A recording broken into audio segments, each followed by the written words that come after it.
వేదాహమేతం పురుషం మహాంతం ఆదిత్యవర్ణం తమసో పరస్తాత్ త్వమేవ విదిత్వాతి మృత్యుమేతి నాన్యా పంథా విద్యతే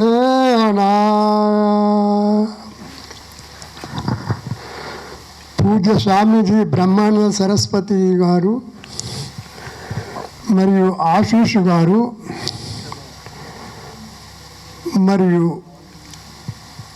మన వేద పండితులు, వేద గురుకుల బ్రహ్మచారులు మరియు మన ఆర్య సమాజాల యొక్క అధ్యక్షులు, ఇతర గ్రామాల నుంచి వచ్చినటువంటి మన వేద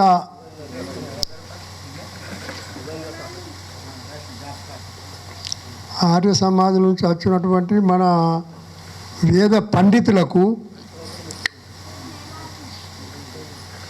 మన ఆర్య సమాజ అందరి బంధువులందరికీ నా యొక్క హృదయపూర్వకంగా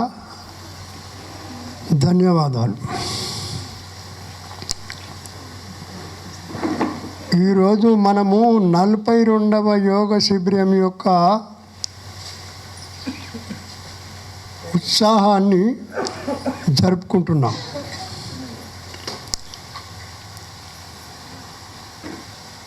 స్వామి బ్రహ్మానంద సరస్వతి గారు 42 సంవత్సరాల నుంచి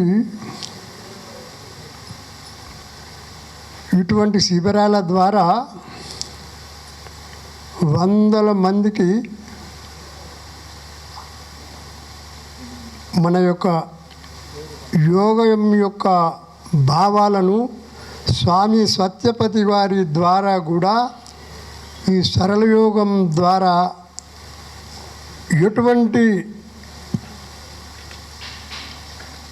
ఆలోచనలు కలుగుతాయనేటటువంటి విషయం కూడా 42 సంవత్సరాల నుంచి క్రమంగా జరుగుతూ వస్తున్నాయి. ఈ విషయాన్ని దృష్టిలో పెట్టుకొని మనము ఈ యోగ శిబిరంలో నేర్చుకున్నటువంటి యొక్క విషయాలను పూర్తిగా మనం అభ్యాసం చేస్తూ ఇతరులకు, మన సంబంధికులకు కూడా ఈ విషయాలను చెప్పటానికి ప్రయత్నం చేయాలి. ఎందుకంటే మనిషి దయానంద సరస్వతి గారు ఏం చెప్పిందంటే, ఈ వేదం యొక్క జ్ఞానాన్ని మానవుడు తెలుసుకొని తాను అభ్యాసిస్తూ ఈ వేద జ్ఞానం ద్వారా తన ఆత్మ ఏ విధంగా అయితే ప్రశాంతంగా సుఖంగా ఉన్నదో అదేవిధంగా ప్రతి మనిషి యొక్క ఆత్మను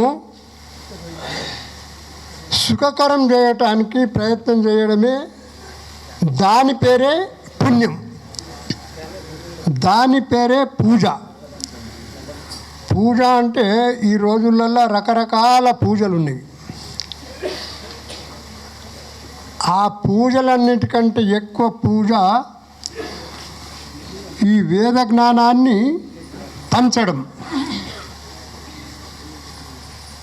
వేదంలో ఉన్నటువంటి విషయం మన దయానంద సరస్వతి గారు చెప్పినటువంటి విషయం ఏంటంటే, పూజ అనే విషయము తల్లి, తండ్రి, గురువు వీళ్ళే మూర్తులు, చేతనమైనటువంటి మూర్తులు వీళ్ళు. ఈ ముగ్గురు మూర్తులకు పూజ చేయడమే ఉత్తమమైన పూజ. అయితే ఈ ముగ్గురు మూర్తుల ద్వారానే మన జీవితము ధన్యమవుతున్నది. కాబట్టి తల్లి మొట్టమొదటి గురువు, తండ్రి రెండవ గురువు, ఆచార్యుడు మూడవ గురువు. అయితే ఈ గురువుల పూజ చేయడమే పూజ.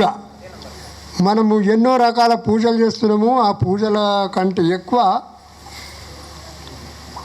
ఈ పూజ చాలా ఉత్తమమైంది. ఎందుకంటే తల్లి మనం జన్మించిన దినము నుంచి జీవించినంత వరకు మనము సుఖంగా ఉండటానికి ఎటువంటి ప్రయత్నాలు చేస్తుందో అటువంటి ప్రయత్నం ప్రపంచంలో ఎవరు చేయరు.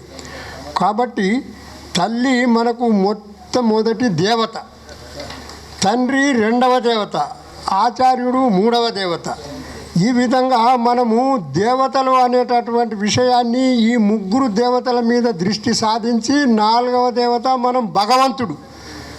ఈ సృష్టిని నిర్మాణం చేసి ఈ సృష్టిని ఈ పద్ధతి ప్రకారంగా 84 లక్షల జీవులకు సరిపడేటటువంటి భోజన వ్యవస్థ, ఈ నీరు, సూర్యుడు, చంద్రుడు వీటన్నిటినీ ఉత్పత్తి చేసి నడిపించి దీన్ని ప్రళయం చేసే శక్తి ఎవరికైతే ఏ శక్తికైతే ఉన్నదో ఆ శక్తే భగవంతుడు.